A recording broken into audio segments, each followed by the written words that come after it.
Money talks, but wealth whispers.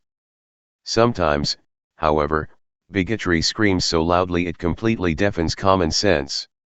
At 35,000 feet, power dynamics can shift in a heartbeat. But nobody expected a transatlantic flight from London Heathrow to New York to become the stage for an $800 million financial bloodbath. When a senior flight attendant decided the young black woman in seat 1A didn't look the part of a first-class passenger, she thought she was just flexing her authority. She had no idea she had just targeted the sole heir to a global private equity empire, triggering a 5-minute countdown that would financially paralyze the airline. Here is the story of the ultimate devastating instant karma. London Heathrow. Terminal 5 was a symphony of rolling luggage, frantic announcements, and the dull roar of thousands of travelers. But inside the exclusive first-class lounge of Horizon Airlines, the atmosphere was hushed, smelling of roasted espresso and expensive leather. Sitting quietly in the corner was 22-year-old Naomi Harrison. Dressed in a vintage oversized Yale hoodie, worn in Levi's jeans, and a pair of scuffed but highly coveted Air Jordan 1s, she looked like any other exhausted college student heading back to the States. She had a pair of noise-cancelling headphones slipped over her ears, her fingers flying across the keyboard of her sleek laptop as she reviewed a quarterly earnings report. What the people around her didn't know, and what her unassuming outfit carefully concealed, was that Naomi was the only daughter of Robert Harrison. Robert was the founder and CEO of Harrison Global Logistics and the principal partner of Harrison Capital, a shadowy but immensely powerful private equity firm. The Harrisons didn't just have money, they had institutional power. They were the kind of wealthy that didn't need to flaunt Gucci logos because they owned the supply chains that distributed them. In fact, Harrison Capital was currently in the final highly sensitive stages of underwriting an $800 million debt restructuring bridge loan syndicated through Morgan Stanley and Goldman Sachs to keep Horizon Airlines out of Chapter 11 bankruptcy. Naomi preferred flying under the radar. She hated the psychopanic behavior that usually followed her when people recognized her last name. Snorts. She just wanted to get to New York, head to her family's penthouse, and sleep for 12 hours. When the boarding call for Flight 88 to New York finally echoed through the lounge, Naomi packed her laptop into her worn canvas backpack and made her way to the gate. She bypassed the sprawling economy lines, stepping onto the red carpet designated for the Apex Suite passengers. Waiting at the door of the Boeing 777 was Brenda. Brenda was a senior purser in her late 50s with 30 years of flying under her belt. Her uniform was impeccably pressed, her blonde hair sprayed into a rigid helmet of curls, and her smile was practiced tight and completely devoid of warmth. Over the decades, Brenda had developed a deeply ingrained, highly flawed internal profiling system. She prided herself on knowing who belonged in her cabin and who didn't. To Brenda, wealth had a specific look: older white, dripping in designer labels and carrying an air of demanding entitlement. As Naomi stepped onto the plane, handing her digital boarding pass to the scanner, it beeped with a pleasant green light. "Welcome aboard, Miss Harrison. Seat 1A. The gate agent smiled. Naomi nodded in thanks and turned left into the sprawling luxurious first-class cabin. She found Seat 1A, a massive private pod near the nose of the aircraft, and tossed her canvas backpack into the overhead bin. She slid into the plush leather seat, let out a deep sigh of relief, and closed her eyes. A few minutes later, Brenda began her rounds offering pre-departure beverages. She carried a silver tray adorned with flutes of Domino. "Champagne, Mr. Dalton." Brenda cooped to a middle-aged investment banker in Seat 1B. "Thank you, Brenda," the man replied, not looking up from his Wall Street Journal. Brenda moved to Seat 2A, where a wealthy socialite named Eleanor sat clutching a Himalayan crocodile Birkenbag to her chest like a shield. "A mimosa for you, Mrs. Kensington." "Oh, perfectly lovely. Thank you." Eleanor smiled. Then Brenda turned toward 1A. Her practiced smile immediately faltered, replaced by a hard, thin line of profound disapproval. Her eyes dragged up and down Naomi's frame, taking in the oversized Yale hoodie, the canvas backpack peeking out from the bin, and the dark brown skin of the young woman settling into the $12,000 seat. Brenda did not offer the silver tray. Instead, she tucked it under her arm and leaned over the privacy partition. "Excuse me," Brenda said, her voice dripping with artificial sweetness that barely masked her condescension. "I think you might be lost." Naomi opened her eyes, pulling one side of her headphones off. "I'm sorry. The main cabin is toward the rear of the aircraft," Brenda said, speaking incredibly slowly as if she were addressing a child or someone who couldn't understand English. "This is the Apex suite. First class." Naomi blinked slightly, taken aback, but maintaining her composure. She'd experienced this before, though rarely so blatantly. "I know where I am. I'm in seat 1A. Brenda let out a short, breathy laugh, a sound of pure disbelief. "I highly doubt that, sweetie. Now, if you could just gather your things and head to the back, that would be wonderful. I need to prepare the seat for the actual passenger." Naomi's jaw tightened. She reached into her pocket, pulled out her phone, and opened her airline app. She turned the screen brightness up and held it out. "As I said, I am in 1A. Naomi Harrison." Brenda squinted at the glowing screen. She saw the name, saw the seat number, and saw the digital barcode, but her implicit bias was so thick, so deeply rooted that her brain simply refused to accept the reality in front of her. To Brenda, this young black woman in a hoodie could not possibly have purchased a transatlantic first-class ticket. It had to be a mistake. A glitch or worse, a scam. Anyone can take a screenshot," Brenda said coldly, her polite facade completely dropping. "I need to see your physical boarding pass." "I don't have a physical pass," Naomi replied, her voice remaining perfectly level. "I used the app, the gate agent scanned it when I walked in." The system turned green. "I'm going to need you to step out of the seat," Brenda commanded, her volume rising just enough to draw the attention of the other passengers. Now, the quiet hum of the first-class cabin was suddenly punctuated by the sharp tension radiating from seat 1A. Mr. Dalton lowered his newspaper, peering over his reading glasses. Eleanor clutched her Birkin tighter, letting out an audible, exaggerated sigh of annoyance at the disruption. Naomi did not move. She sat back in the plush leather, resting her hands neatly in her lap. "I'm not stepping out of this seat. I paid for it. My name is on the manifest. If you have a discrepancy, I suggest you go check your digital terminal in the galley." Brenda's face flushed a deep mottled red. In her 30 years of flying, passengers in the front of the plane usually complied with her every word. To be challenged and by someone she deemed so utterly beneath her was an intolerable insult to her authority. Listen to me very carefully," Brenda hissed, leaning in, closer voice, dropping to a menacing whisper. "I don't know how you slipped past the gate agents or whose miles you hacked to get that barcode on your little phone, but you are not flying in my cabin. People pay upwards of $10,000 for these seats." "I am well aware of the pricing," Naomi replied coolly. "My family's travel office booked it yesterday." "Your family's travel office?" Brenda mocked, rolling her eyes. "Right. Let's see it then." "See what, the credit card?" Brenda demanded, holding out her hand. "Show me the physical credit card used to purchase this ticket. If it has your name on it, I'll walk away." Naomi stared at her. This was not a standard security procedure. This was harassment, pure and simple. The flight was booked through a corporate account, a black card handled by Morgan Stanley. "I don't carry the physical plastic. It's an internal transfer." Brenda let out a loud triumphant ha that echoed through the cabin. "A corporate black card, of course. How convenient that you don't have it." She turned to the cabin, playing to her audience.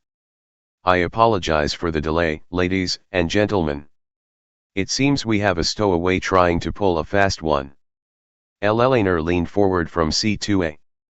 Excuse me, stewardess. Could we please hurry this along? I have a connecting helicopter waiting at the Manhattan heliport, and I simply cannot be delayed because someone is trying to steal an upgrade. I assure you, Mrs. Kensington, I am handling it, Brenda promised, shooting Naomi a venomous glare. Naomi felt a hot spark of anger ignite in her chest, but she forcefully pushed it down.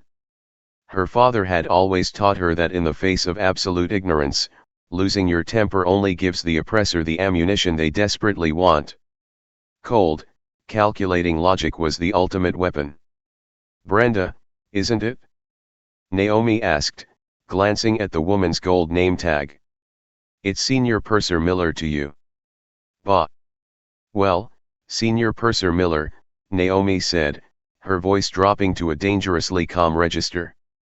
I suggest you walk to the front, call the captain, and ask him to verify the manifest with ground control.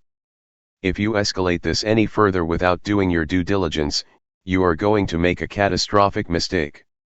Brenda sneered. The only mistake here is you thinking you could play me. I've dealt with grifters like you before. You look for an empty seat, wait until the last minute, and act like you belong.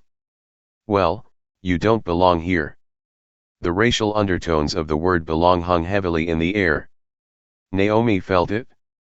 The other passengers felt it, but rather than intervene, the cabin remained entirely silent, complicit in their comfort. Last chance, Brenda said, crossing her arms. Walk to the back or I call security and have you physically removed from this aircraft. Naomi slowly reached up, pulled her headphones down around her neck, and looked Brenda dead in the eyes. Call them. Brenda marched up to the forward galley, snatching the intercom phone off its cradle. Through the thin curtain, Naomi could hear the frantic whispered accusations. Belligerent passenger refusing to leave the premium cabin. Aggressive unauthorized boarding. Need ground control immediately. 5 minutes passed. The heavy silence in the cabin was suffocating. Naomi pulled her laptop back out quietly, saving her spreadsheets and closing the lid. She knew exactly what was about to happen. She also knew exactly what she was going to do the moment she stepped off the plane. 2 large men in high-vis security jackets accompanied by a Heathrow police officer stepped onto the aircraft. Brenda met them at the door, pointing an accusatory finger straight at seat 1A. That's her, Brenda said loudly. She refuses to produce valid payment verification and is refusing crew instructions. The police officer, a stern-looking man named Davies, approached Naomi. Miss, I'm going to have to ask you to gather your belongings and step off the aircraft. Officer, Naomi said calmly, remaining seated. My name is Naomi Harrison. I am a ticketed passenger in 1A. The purser is refusing to acknowledge my digital boarding pass because she does not believe I can afford the seat. She is demanding a corporate credit card that I am not legally required to carry. Officer Davies looked conflicted. He glanced at the digital scanner tablet attached to his belt, typing in her name. Her name is on the manifest. Brenda, seat 1A is assigned to a Harrison N. It's a stolen identity or a hacked account. Brenda insisted, her voice shrill with panic and stubbornness. She doesn't even have the card. Look at her, officer. Does she look like she belongs in a $12,000 pod? She's being aggressive and making the other passengers feel unsafe. Eleanor chimed in from the back. She has been quite disruptive. Officer, please. We just want to take off. Davis sighed, looking back at Naomi. Miss, the captain has the final say on who flies. The purser has stated you are a disruption to the cabin. Under international aviation law, if the crew requests your removal, I have to escort you off. We can sort this out at the terminal, but you cannot stay on this plane. Naomi looked at the officer, then at Eleanor, and finally at Brenda. Brenda was practically glowing with smug satisfaction. her chin tilted up in a portrait of arrogant victory. Naomi didn't argue. She didn't yell. She didn't give them the angry black woman stereotype they were so desperately trying to provoke. Instead, she stood up smoothly, her movements deliberate and precise. She grabbed her canvas backpack from the overhead bin and slung it over one shoulder. She walked slowly toward the front door of the aircraft. As she passed Brenda, Naomi stopped. The two women were inches apart. "You think you've won," Naomi said, her voice so quiet. Only Brenda could hear it. "But you're not just kicking me off a plane, Brenda. You're grounding your entire fleet." Brenda scoffed, rolling her eyes. "Enjoy your flight on a budget airline, sweetie. Goodbye." Naomi stepped off the plane and onto the jet bridge. The heavy metal door of the Boeing 777 slammed shut behind her, the lock engaging with a loud definitive clack. Naomi walked up the sloping tunnel, the cool air of the terminal hitting her face. The moment she cleared the gate, leaving the bewildered gate agents behind, she stopped, leaning against the glass windows overlooking the tarmac. She watched as the tug vehicle hooked up to the front landing gear of Flight 88, preparing for pushback. She pulled her phone from her pocket. She bypassed her contacts and dialed a private encrypted number that only 3 people in the world possessed. It rang twice. "Dad," Naomi said, her voice completely devoid of emotion. "Naomi, sweetheart," Robert Harrison's deep booming voice came through the speaker. "You should be in the air. Did you take off yet?" "No, I was just forcefully removed from the plane by the senior purser and the police." A terrifying heavy silence fell over the line. "Are you hurt? Are you safe?" "I'm fine, Dad. But the purser decided I didn't look like I belonged in first class. She accused me of theft, called me a grifter, and had me kicked off another pause." When Robert spoke again, the warmth of a father was gone, replaced by the icy, ruthless precision of a billionaire CEO whose only child had just been publicly humiliated. "Which airline?" Robert asked softly. "Horizon Flight 88.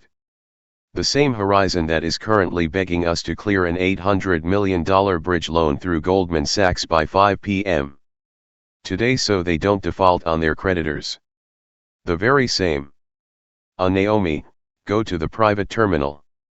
I'll have the Gulf Stream in the air in 20 minutes to come get you." Robert paused and the sound of a heavy oak desk drawer opening echoed through the phone. "Give me 5 minutes. That plane is not leaving London. In fact, by the time I'm done, none of their planes are leaving the ground." Naomi hung up. She stood by the window, watching the heavy machinery pulling Flight 88 away from the gate and began a silent 5-minute countdown in her head. 4,000 miles away, high above the chaotic streets of Manhattan, the 65th floor of the Harrison Capitol building was completely silent. It was a silence born not of peace, but of absolute terrifying power. Robert Harrison sat behind a massive desk carved from a single slab of reclaimed mahogany.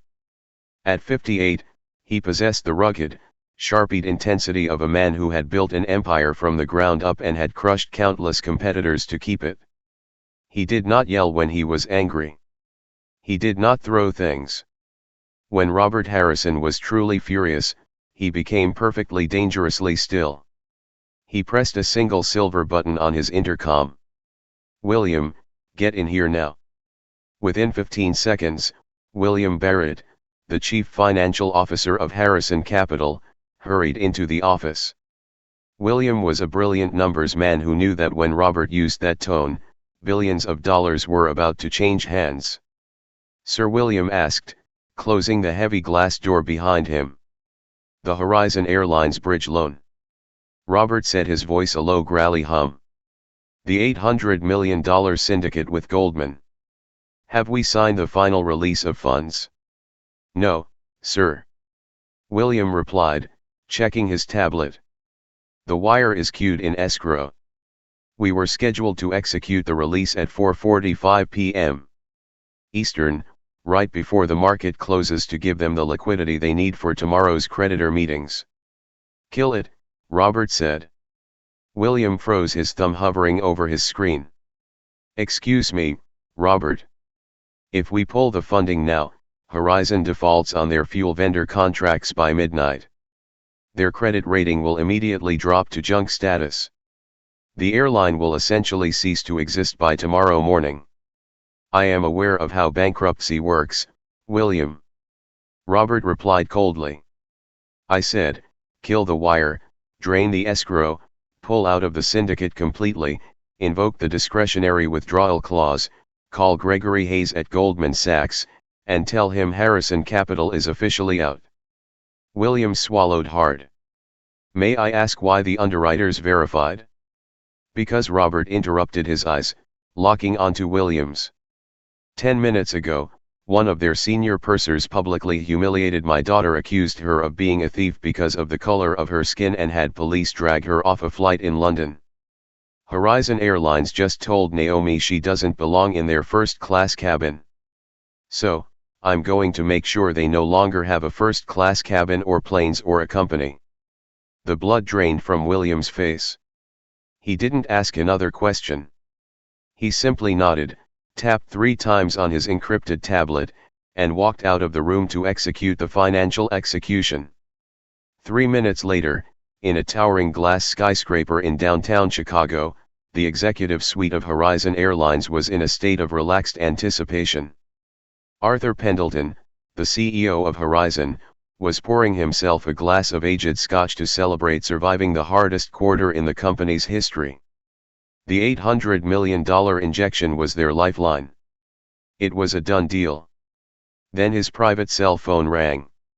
It was Gregory Hayes, the lead syndication banker at Goldman Sachs. Gregory, tell me the wire has cleared. Arthur answered Jovi. Arthur listened to me very carefully. Gregory's voice was tight, strained and panicked. The deal is dead. Harrison Capital just pulled the plug. They invoked the discretionary withdrawal clause. They yanked their entire position out of escrow. Arthur dropped his scotch glass. It shattered on the hardwood floor. Amber liquid pooling around his Italian leather shoes. What? That's impossible. We signed the term sheets. If they pull out, the other investors will panic and jump ship. Though they already are, Gregory said grimly.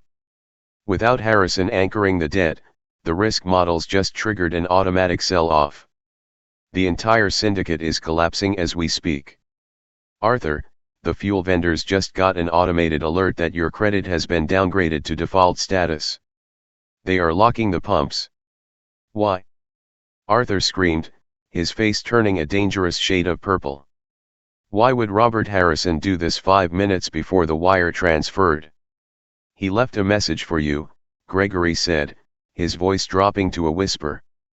He said to tell you, check the passenger manifest for Flight 88 out of Heathrow, Seat 1A, ask your crew what they did, then call your bankruptcy lawyers. Arthur's heart plummeted into his stomach. He slammed the phone down and sprinted toward his assistant's desk. Get me the VP of European Operations on the line right now and patch me through to the cockpit of Flight 88 out of London. Do not let that plane take off. Back at London, Heathrow Flight 88 was slowly lumbering down taxiway Alpha, making its way toward the active runway. Inside the Apex Suite cabin, the atmosphere had shifted from tense to triumphant, at least for Brenda.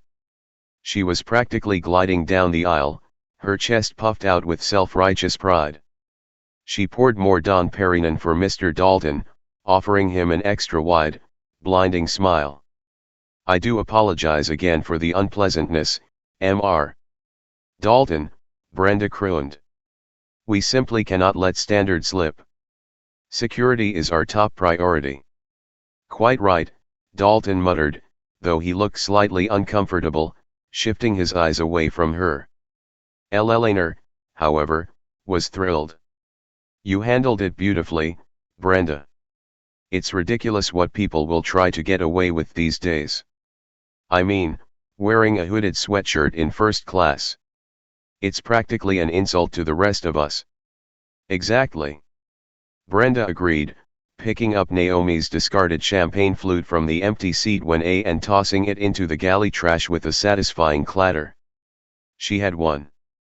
She had protected her domain. In the cockpit, Captain Thomas Mitchell and his first officer were running through their pre-takeoff checklists. Flap set to 10 degrees. Auto throttle armed. The first officer read off the clipboard. Roger that. Tower Horizon 88 heavy holding short of runway 27 right for departure. Captain Mitchell spoke into his headset. Horizon 88, you are cleared for takeoff. Runway 27 right.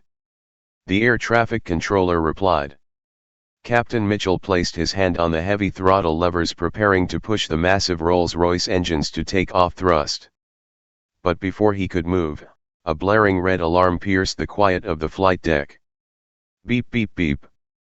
The ACR aircraft communications addressing and reporting system screen in the center console flashed with an urgent overriding company text message. Snorts. It was coded critical tier 1. Captain Mitchell frowned, pulling his hand off the throttle. He leaned in to read the glowing green text. Urgent. All Horizon aircraft, hold position. Flight 88 can lead. Return to gate immediately. Do not depart. Corporate asset freeze in effect. Engines off upon arrival. What the hell is this? The first officer asked, his eyes wide. A corporate asset freeze? Did we go bankrupt? Tower Horizon 88. Captain Mitchell said, his voice tight. We have a company emergency. We are aborting takeoff and requesting immediate taxi routing back to Terminal 5. Horizon 88. Copy, your abort. Turn right onto taxiway Bravo. Hold for a tug. Be advised, your company's ground operations team is currently swarming your gate. In the first class cabin, the gentle rumble of the engine suddenly died down to a faint whine. The massive aircraft came to a shuddering halt in the middle of the tarmac. Brenda nearly tripped over a passenger's bag as the plane jerked. She recovered her balance, smoothing her skirt with an annoyed huff. Just a slight delay, folks. Probably ATC spacing. Then the intercom chimed. Ladies and gentlemen, this is Captain Mitchell from the flight deck. The voice echoed, sounding incredibly stressed. I apologize for the inconvenience, but we have received an emergency directive from our corporate headquarters. All Horizon Airlines flights have been grounded worldwide, effective immediately. We are Snorts currently waiting for a tug to pull us back to the gate. Please remain seated. The cabin erupted. Grounded. Eleanor shrieked, her aristocratic composure entirely vanishing. What does he mean grounded? I have a helicopter waiting. This is unacceptable, Mr. Dalton shouted, throwing his newspaper to the floor. I have a board meeting in Manhattan in 6 hours. Brenda's heart began to race. A worldwide grounding. She had been flying for 30 years and had never heard of a company enacting an immediate mid-taxi corporate freeze unless there was a massive terrorist threat or the airline had run out of money. Please, everyone, stay calm, Brenda said, holding up her hands, her fake smile trembling. I'm sure it's just a computer glitch. I'll go speak to the captain. She rushed to the front, punching the code to unlock the reinforced cockpit door. She pushed her way in just as Captain Mitchell was hanging up the company satellite phone. He looked pale, as if he had seen a ghost. Thomas, what is going on? Brenda demanded. The passengers are furious. Captain Mitchell turned slowly in his seat, looking at Brenda with a mixture of horror and absolute disgust. Brenda, he said, his voice shaking. Did you forcefully remove a passenger from seat 1A before we pushed back? Brenda blinked, taken aback by the question. Yes, of course. She was a fraud, a young black girl in sweatpants trying to pass off a fake digital ticket. She refused to show a corporate card, so I had police remove her. I was protecting the integrity of the cabin. The first officer buried his face in his hands, letting out a long, groaning sigh. Protecting the integrity of the cabin. Captain Mitchell repeated the words, tasting like ash in his mouth. Brenda, that fraud was Naomi Harrison. I don't care if her name is Mary Poppins. Brenda snapped, crossing her arms. She didn't belong. Naomi Harrison, Captain Mitchell yelled, his professional demeanor breaking completely, is the only daughter of Robert Harrison, the billionaire who owns Harrison Capital, the firm that was literally 5 minutes away from wiring us $800 million so we could buy jet fuel tomorrow. Brenda froze, the color instantly drained from her perfectly made-up face. No, no, that's impossible. She didn't look rich enough for you. Mitchell roared, slamming his fist on the console. Well, guess what? Her father just pulled the funding. The syndicate collapsed. Horizon Airlines is officially insolvent. The fuel trucks at the gate won't even pump gas into this plane because our company credit cards are bouncing. You didn't just kick off a passenger, Brenda.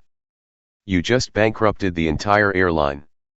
The slow, agonizing tow back to Terminal 5 felt like a funeral procession. The cabin was dead silent, save for the furious whispered complaints of the wealthy passengers whose schedules had just been obliterated. Brenda stood in the forward galley, hiding behind the curtain. She felt sick. Her hands were shaking uncontrollably, and a cold sweat had broken out across her forehead. It couldn't be true, she kept telling herself. It was a coincidence. A girl in a hoodie doesn't take down an airline. When the plane finally connected to the jet bridge, the heavy front door was violently thrown open from the outside. Standing there was Simon Fletcher, the Vice President of European Operations for Horizon Airlines. His tie was askew, his face was flushed, and he looked like a man who had just watched his house burn down. Flanking him were 3 Heathrow police officers, the very same officers who had escorted Naomi off the plane 20 minutes prior. Simon stormed onto the aircraft, ignoring the bewildered stares of the first-class passengers. He locked eyes with Brenda, who was trembling by the espresso machine. Where is she? Simon barked, his voice carrying clearly into the cabin. Who? Brenda squeaked, her throat tightening. Naomi Harrison, Simon yelled. Where did she go after you threw her off my airplane? I don't know, Brenda stammered, shrinking back against the metal galley wall. She walked up the jet bridge. Sir, I was just following protocol. She didn't have the physical card. Protocol? Simon interrupted, his voice, reaching a hysterical pitch. Do you know what you've done? I just got off the phone with the CEO in Chicago. We are in free fall. Our stock price plummeted 40% in the last 10 minutes. We have 70 planes in the air right now that won't have fuel to make their return trips. You profiled the daughter of our sole financial savior because she was wearing a hoodie. The passengers in the first-class cabin gasped collectively. Eleanor covered her mouth with her hand, her eyes wide with shock. Mr. Dalton slowly closed his eyes, shaking his head in disbelief. They had all sat there and watched it happen. They had encouraged it, and now they were collateral damage. I didn't know, Brenda cried, tears of panic finally spilling over her mascara. She didn't tell me who she was. She gave you her name, Simon shouted. She gave you her boarding pass. She was cleared by security. You decided purely based on your own twisted prejudice to humiliate her. Well, congratulations, Brenda. You wanted to flex your authority. You wanted to decide who flies and who doesn't. Simon stepped forward, reaching out and grabbing the gold senior purser wings pinned to Brenda's lapel. Snorts with a sharp yank, he ripped them right off her uniform, leaving 2 small holes in the pristine fabric. You are terminated, Simon said, his voice turning ice cold. Effective immediately for cause, meaning you forfeit your pension, your severance, and your flight benefits. You're no longer an employee of Horizon Airlines, assuming Horizon Airlines even exists by tomorrow morning. Brenda let out a choked sob, clutching her chest where her wings used to be. You can't do this. I have 30 years of seniority. You don't have a job, Simon spat. He turned to the police officers. Escort this woman off my aircraft, remove her security badge, and walk her out to the public curb. She is not allowed in the employee lounges. Officer Davies, the man who had reluctantly escorted Naomi away, stepped forward. He looked at Brenda with zero sympathy. Let's go, ma'am. Collect your personal items. As Brenda, weeping and stripped of her pride, was marched down the aisle to grab her roller bag, the passengers who had supported her just minutes ago now, turned away, refusing to meet her eyes. Eleanor busied herself by digging through her Birkin bag. Mr. Dalton stared intensely out the window.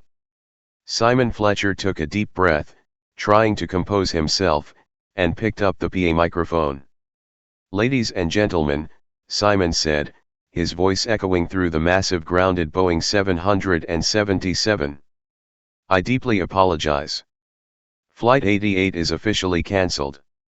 In fact, all Horizon operations are currently suspended. Please gather your belongings and proceed to the terminal. We have no customer service agents available to rebook you as our systems have been locked by our creditors. As the Millionaire passengers erupted into furious shouting, demanding refunds and compensation, Simon dropped the microphone. He knew it was over. He turned and walked back up the jet bridge, desperately dialing the private terminal in a hopeless attempt to find Naomi Harrison before she left London. But it was already too late. In the sprawling high-tech boardroom of Horizon Airlines' Chicago headquarters, the air was practically vibrating with panic. The panoramic windows offering a sweeping view of Lake Michigan did nothing to soothe the executives gathered around the monolithic conference table. The time was 11:15 a.m. Central, and the company was bleeding an estimated $3 million a minute. Arthur Pendleton, the CEO, looked as though he had aged a decade in the last hour. His tie was discarded on a nearby chair, his sleeves rolled up, and his hands were planted firmly on the polished wood as he stared at the glowing financial monitors on the wall.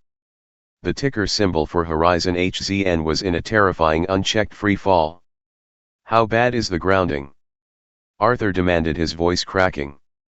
The chief operating officer, a stern woman named Valerie, swiped a hand over her exhausted face.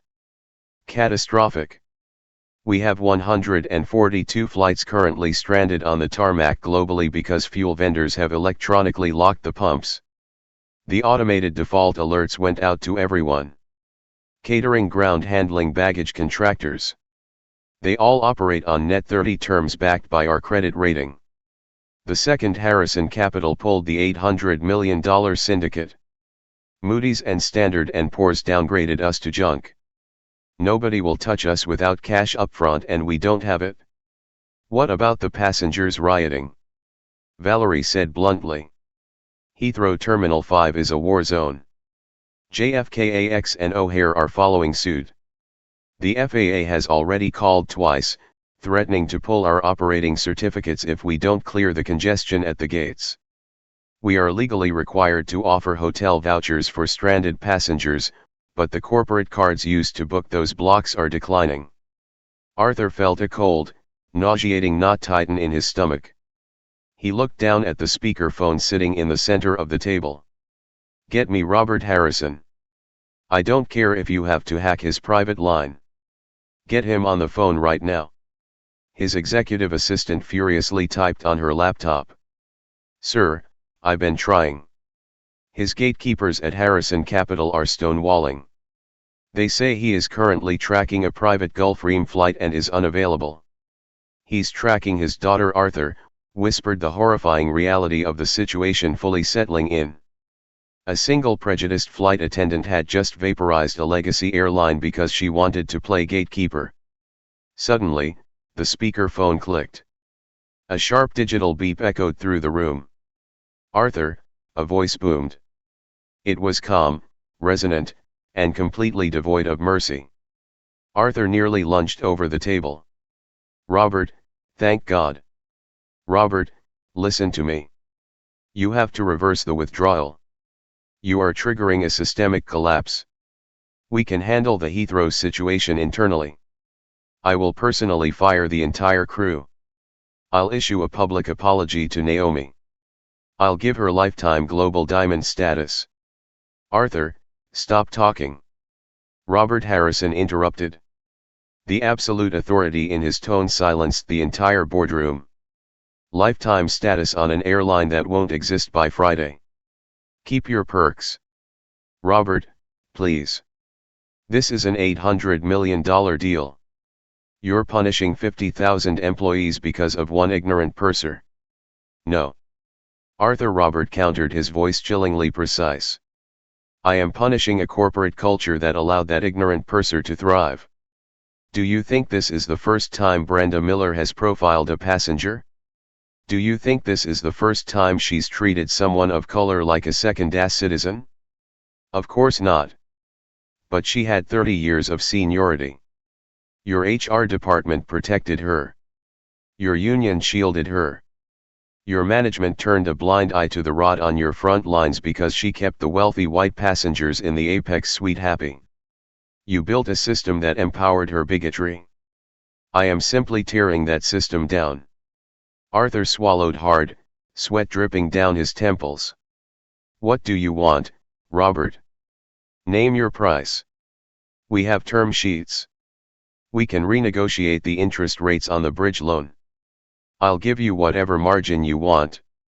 "The bridge loan is dead," Robert stated. "I don't want to be your creditor anymore, Arthur." As of 10 minutes ago, Harrison Capital along with a coalition of aggressive activist investors began buying up your plummeting stock. You were trading at $42 a share this morning. You're currently at $8.50. By the time the market closes, you'll be a penny stock." Valerie gasped, covering her mouth. "Hostile takeover. He's going to buy us for parts." Robert heard her over the line. "Not for parts, Valerie. For control. I am going to acquire a controlling 51% stake in Horizon Airlines for a fraction of what it was worth yesterday. When the market opens tomorrow, I will inject $1 billion of private equity to stabilize the operations.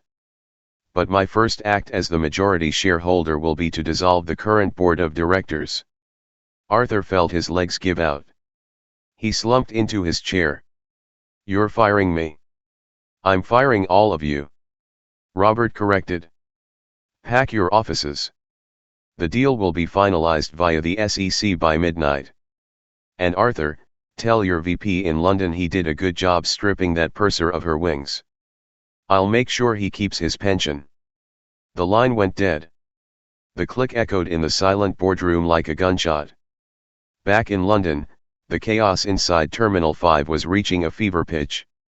Thousands of stranded Horizon passengers were swarming the customer service desks, shouting at overwhelmed, tearful agents who had no answers and no working computers. Navigating through the sea of fury was Brenda.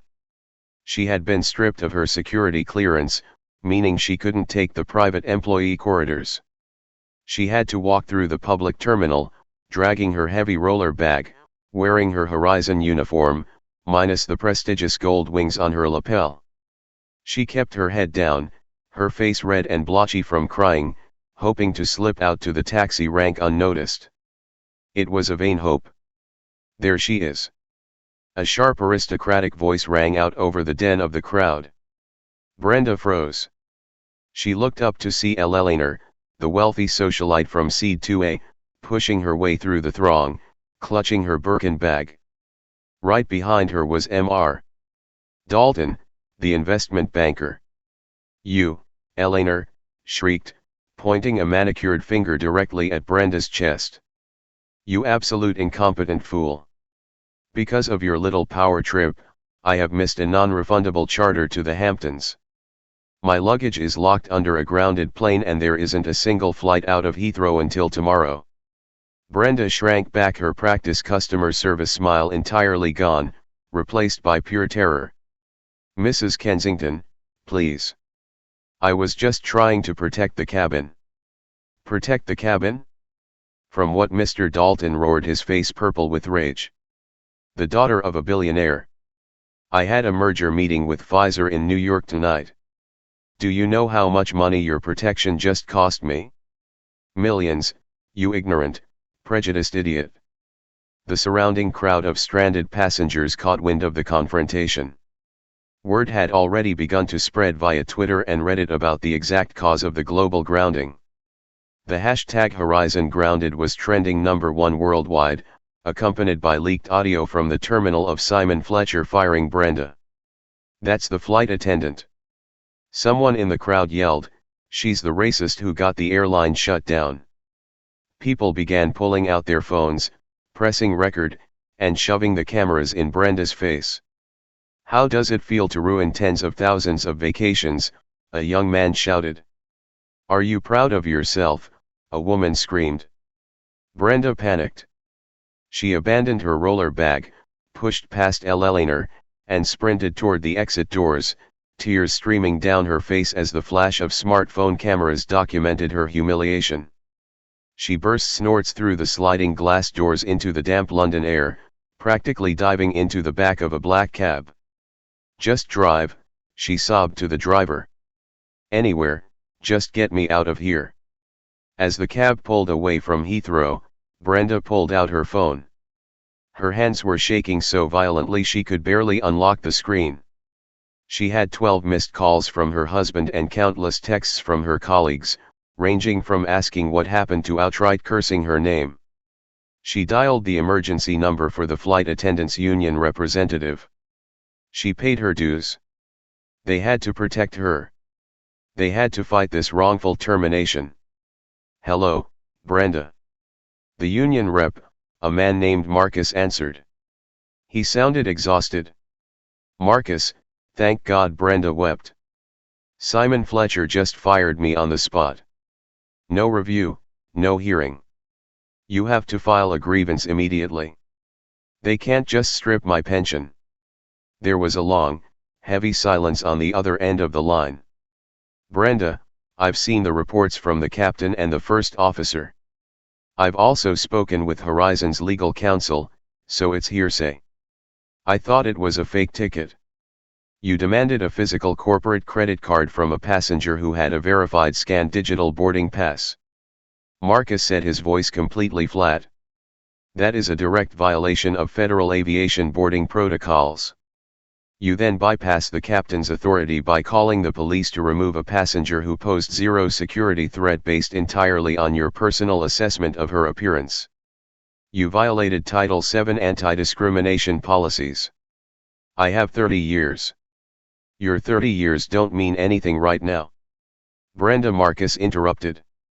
"Because you acted completely outside of standard operating procedure and because your actions directly resulted in material financial devastation to the company, the union cannot protect you.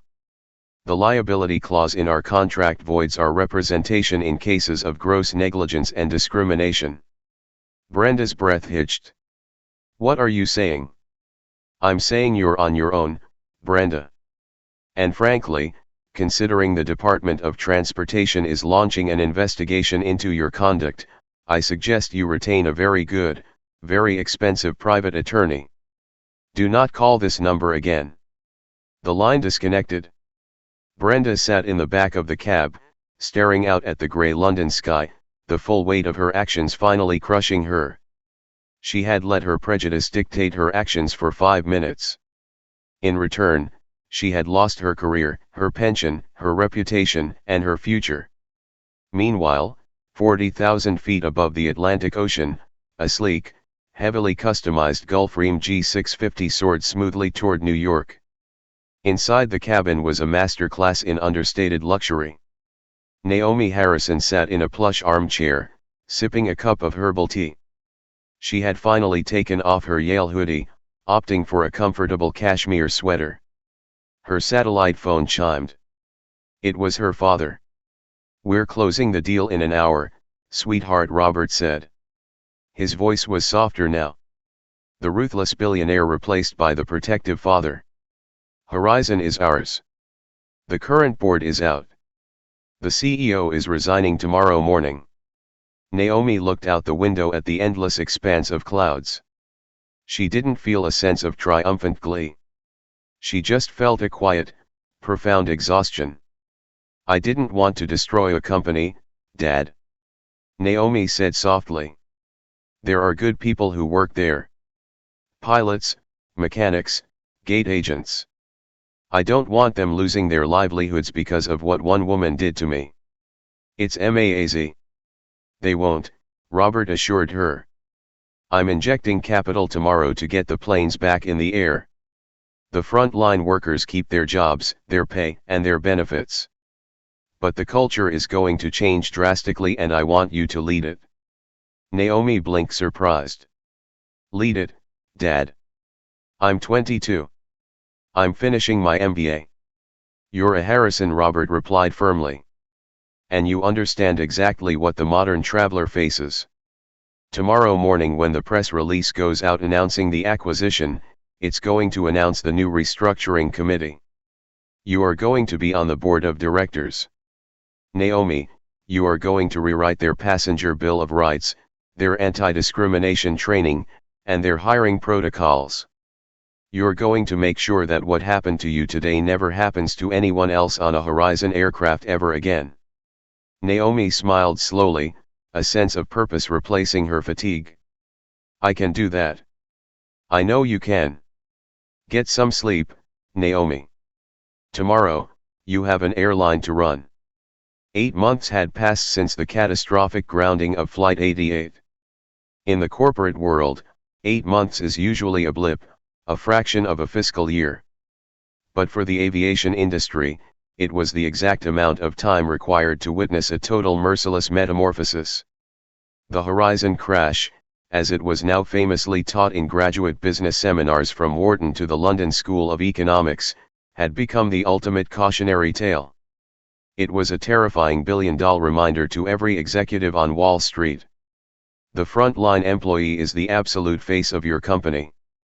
And the tolerance of implicit bias is not just a moral failure. It is a massive terminal financial liability. The Chicago headquarters of Horizon Airlines was unrecognizable. The dark mahogany walls and suffocating old money aesthetic of Arthur Pendleton's regime had been completely gutted. In its place was a sprawling glass-walled expanse of modern transparency buzzing with the frantic, energized hum of a tech startup rather than a legacy carrier. Inside the primary glass boardroom overlooking the icy expanse of Lake Michigan, 23-year-old Naomi Harrison sat at the head of the long table. She had not merely joined the board of directors. Her father's private equity firm had mandated her installation as the chairwoman of the Restructuring and Ethics Committee. She wore a sharply tailored midnight blue Alexander McQueen blazer, but underneath it, she maintained her signature defiance, a simple crisp white t-shirt and a pair of immaculate unreleased Air Jordan 1s. Spread out before her were the Q3 financial reports. "We are up 32% in premium cabin bookings year over year," announced William Barrett, who had been brought over from Harrison Capital to serve as Horizon's new chief financial officer. "Our total revenue per available seat mile has outpaced Delta and United for 2 consecutive quarters. The market hasn't just forgiven us, they are actively championing us," Naomi nodded, tapping a sleek silver pen against her notepad. "And the rollout of the Harrison Protocol." The Harrison Protocol was Naomi's crown jewel. It was a proprietary decentralized digital ticketing and boarding system she had engineered alongside a team of Silicon Valley developers. The system completely eradicated the need for human verification of payment at the gate or on the aircraft. Once a ticket was purchased, whether by a corporate black card, a digital wallet, or a standard credit card, the passenger's biometrics and digital token were locked into an encrypted blockchain. It physically removed the discretionary power of flight attendants to challenge a passenger's right to their seat based on their appearance. If the scanner flashed green, the passenger belonged. End of discussion.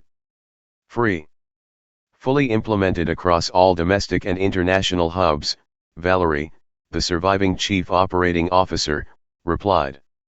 Valerie had adapted quickly to the new regime, recognizing Naomi's sheer brilliance. We have completely bypassed the gate agent and purser discretion loops. Furthermore, our mandatory rigorous de-escalation and anti-bias training has been completed by 98% of our flight crews. Those who refused to participate or failed the psychological evaluations were offered early severance packages. Good, Naomi said, her voice carrying the same quiet, lethal authority her father possessed. Because we are not just selling flights anymore. We are selling a guarantee of basic human dignity. The moment we compromise on that, we might as well ground the fleet ourselves. The karma of that fateful day didn't just end with sweeping corporate policy changes. It trickled down precise and unrelenting to every single individual who had been complicit in the cabin of Flight 88. Eleanor, the wealthy socialite who had cheered on the harassment from Seed 2. A discovered this the hard way. 3 months after the takeover, she had attempted to book a first-class ticket to Milan for Fashion Week on Horizon's newly minted Apex Reserve service. When she logged into her account, she found her lifetime million status revoked and her profile locked. Furious, Eleanor had marched into the private ticketing office in Manhattan, demanding an explanation. The customer service manager had calmly handed her a printed document. Under Naomi's new administration, Horizon had updated its terms of service to include a strict complicity and harassment clause. Because Eleanor had actively verbally encouraged a discriminatory act and disrupted the flight crew's ability to maintain a safe environment for all passengers, she was placed on a permanent irrevocable corporate no-fly list. All of her acred miles were donated to a legal defense fund for marginalized travelers. Her money, her influence, and her Himalayan crocodile Birkin bag could not buy her way back onto a Horizon aircraft for the rest of her life. Mr. Dalton, the investment banker from Seed 1B, had met a similar quietly devastating fate, finding his corporate travel accounts flagged and denied across the entire Star Alliance network due to shared behavioral data partnerships. But nowhere was the karma more brutal, more isolating, and more absolute than in the life of Brenda Miller. It was a miserable rain-slick Tuesday afternoon in Cutton, a dreary industrial suburb deep in South London. The sky was the color of bruised iron and the relentless drizzle cast a depressing grey pallor over the local discount retail park. Brenda stood behind the scuffed Formica counter of bargain baggage, a cut-rate luggage outlet that smelled faintly of cheap off-gassing plastic and damp carpet. She was 59 years old, but the last 8 months had aged her a decade. The perfectly sprayed blonde helmet of curls was gone, replaced by thin, tired hair tied back in a messy clip. The impeccably tailored, prestigious Horizon Airlines uniform had been replaced by a scratchy, ill-fitting maroon polyester polo shirt featuring a cartoonish suitcase logo on the breast pocket. Her life was in ruins. When Simon Fletcher had terminated her for cause on that jet bridge, it had triggered a catastrophic domino effect. The union had legally abandoned her, citing her blatant violation of Title VII and federal boarding protocols.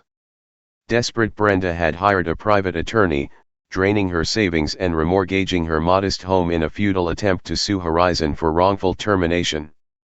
The judge had thrown the case out with prejudice, leaving her completely bankrupt. Her reputation was worse than her finances.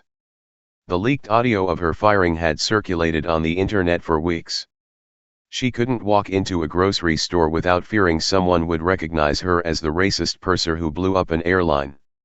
Her husband, unable to handle the financial stress and the public humiliation, had quietly filed for divorce, taking half of what little they had left. Now, her domain was not the luxurious champagne-soaked Apex suite of a Boeing 777. Her domain was a 300-feet shop selling knockoff suitcases to budget travelers. The bell above the glass door chimed, cutting through the monotonous hum of the shop's flickering fluorescent lights. A young couple walked in, shaking the rain off their coats. They were in their early 20s, casually dressed.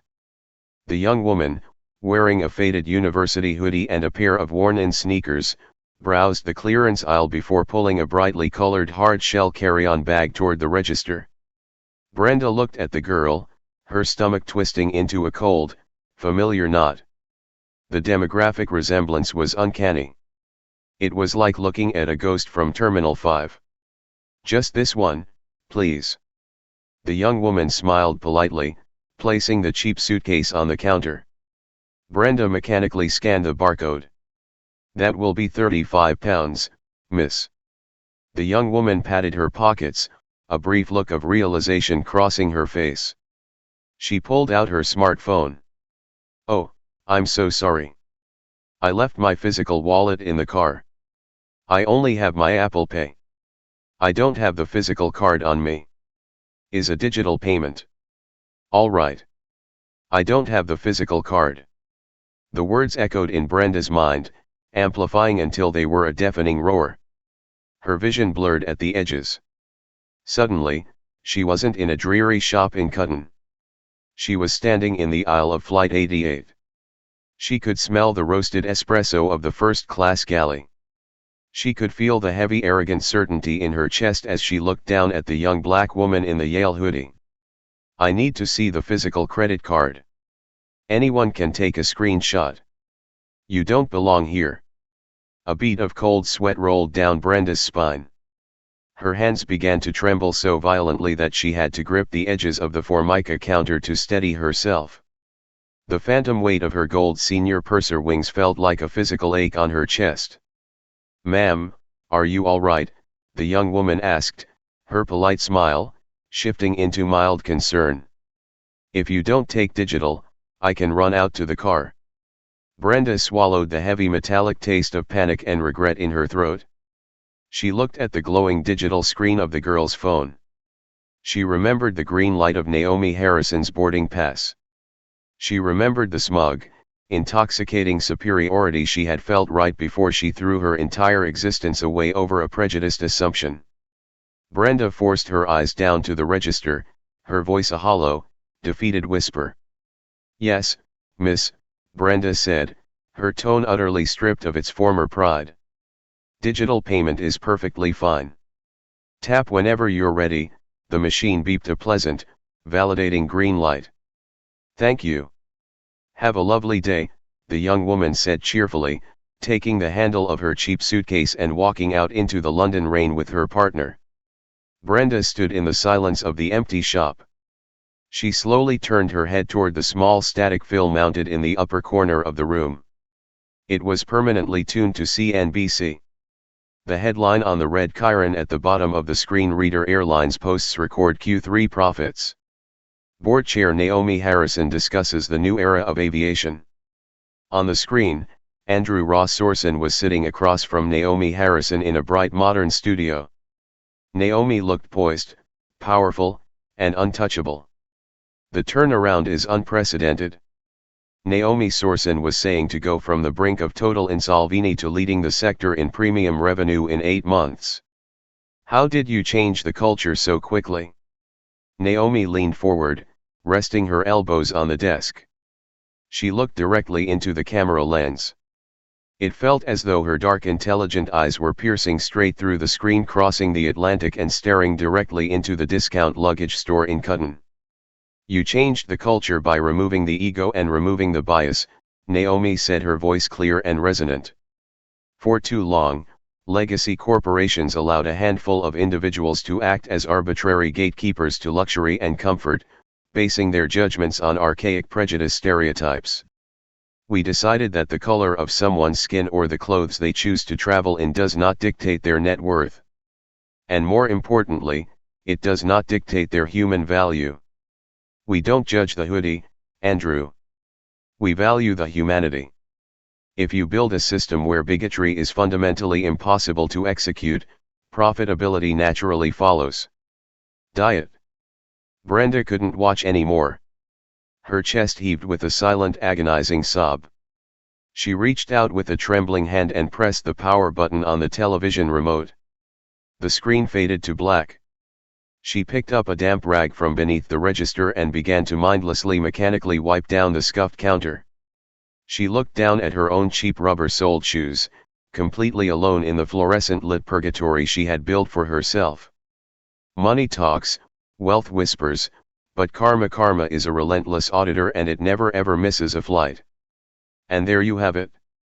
The absolute ultimate story of instant karma and corporate justice. When you let prejudice dictate your actions, you never know who you are truly messing with. And in Brenda's case, it cost her an entire career, grounded a global airline, and left her with absolutely nothing. It's a powerful real-life reminder that respect shouldn't be based on what someone wears, the color of their skin, or how they look. If you love this story of epic revenge and righteous systemic justice, please smash that like button right now. Share this video with your friends so they can experience the satisfaction of Naomi's triumph. And make sure to subscribe to the channel with notifications turned on so you never miss our next dramatic deep dive. Leave a comment below. Do you think Brenda's fate was exactly what she deserved, or did karma hit a little too hard? See you in the next one.